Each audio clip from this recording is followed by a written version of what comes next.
Hello viewers, আসসালামু আলাইকুম। Welcome back to my channel Shaima's cooking. আশা করি সবাই ভালো আছেন, সুস্থ আছেন, আমিও ভালো আছি। তো আজ আমি তৈরি করে দেখাবো পাকা আমের আমসত্ত্ব। সারা বছর আমের স্বাদ উপভোগ করতে বাড়িতে অবশ্যই বানিয়ে রাখুন এই আমসত্ত্ব। দেখে নিশ্চয়ই বুঝতে পাচ্ছেন আমসত্ত্বগুলো কতটা সুন্দর আর পারফেক্ট হয়েছে। তো আর দেরি না করে চলো দেখে নেওয়া যাক আমসত্ত্বগুলো কী করে তৈরি করি। সবার প্রথমে আমি একটা বাটিতে পাকা আম পিস পিস করে কেটে নিয়েছি। এবার আমি একটা মিক্সিং জারের মধ্যে আমগুলো দিয়ে দিচ্ছি। আমি আমগুলো একবারে দেব না, আমি দুইবার করে ব্লেন্ড করে নেব।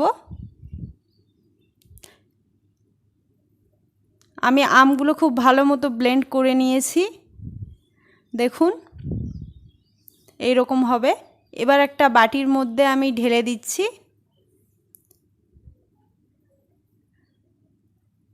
বাদবাকি যে আমগুলো বেঁচে ছিল সেই আমগুলোকে আমি আর একবার ব্লেন্ড করে নেব।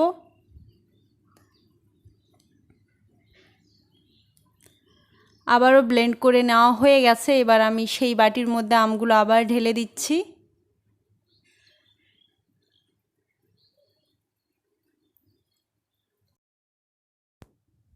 এরপর আমি একটা কড়াই নিয়ে নিয়েছি, কড়াইয়ের মধ্যে পেস্ট করে রাখা আমগুলো দিয়ে দিচ্ছি। গ্যাসটাকে অন করে দেব।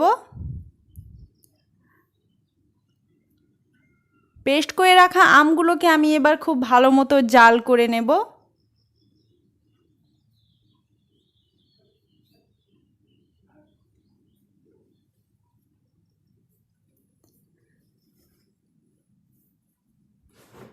এবার এর মধ্যে আমি দিয়ে দিচ্ছি 1 টেবিল চামচ পরিমাণ লবণ, দিয়ে দিচ্ছি 1 টেবিল চামচ পরিমাণ হলুদ। এবার সব কিছুকে আমি একসঙ্গে নেড়ে চেড়ে দেব।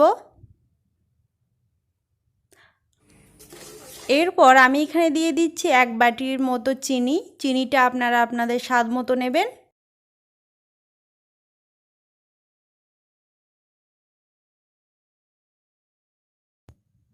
এবার আমি আরও 5 থেকে 6 মিনিট এটাকে নেড়ে চেড়ে জাল করে নেব।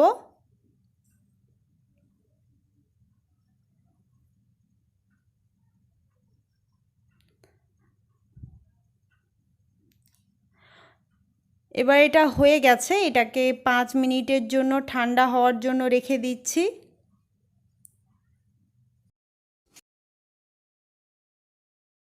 এর মধ্যে দিয়ে দিচ্ছি সেই আমগুলোকে।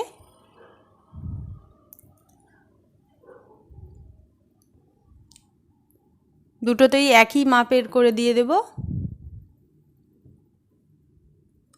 এবার আমগুলোকে একটু এই দিক ওই দিক করে ঝাঁকিয়ে দিচ্ছি যেন চারদিকে সমান হয়।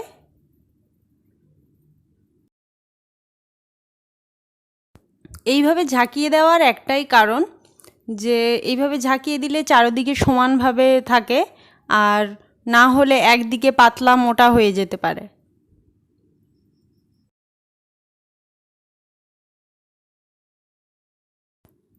তো হয়ে গেছে সেট করে নেওয়া। এবার আমি এটাকে রোদে দিয়ে দেব। এই যে দেখুন আমার আমসত্ত্বগুলো শুকিয়ে গেছে। এটা আমার শুকোতে প্রায় 3 দিন লেগেছে। তো অনেকটা সুন্দর লাগছে দেখতে, এটা খেতেও সেরকম টেস্টি হয়েছে। এবার আমি একটা চাকুর মধ্যে একটু সামান্য সরিষার তেল দিয়ে দিয়েছি, দিয়ে সাইড থেকে এইভাবে কেটে কেটে নিচ্ছি আমি। এই যে দেখুন কত সুন্দর হয়েছে আমসত্ত্বটা। খুব পাতলাও না খুব মোটাও না, মিডিয়াম সাইজের। এবার আমি এটাকে কেটে নেব। আপনারা যে কোনো শেপে কাটতে পারেন। তো আমি এটাকে এইভাবেই কেটে নিচ্ছি।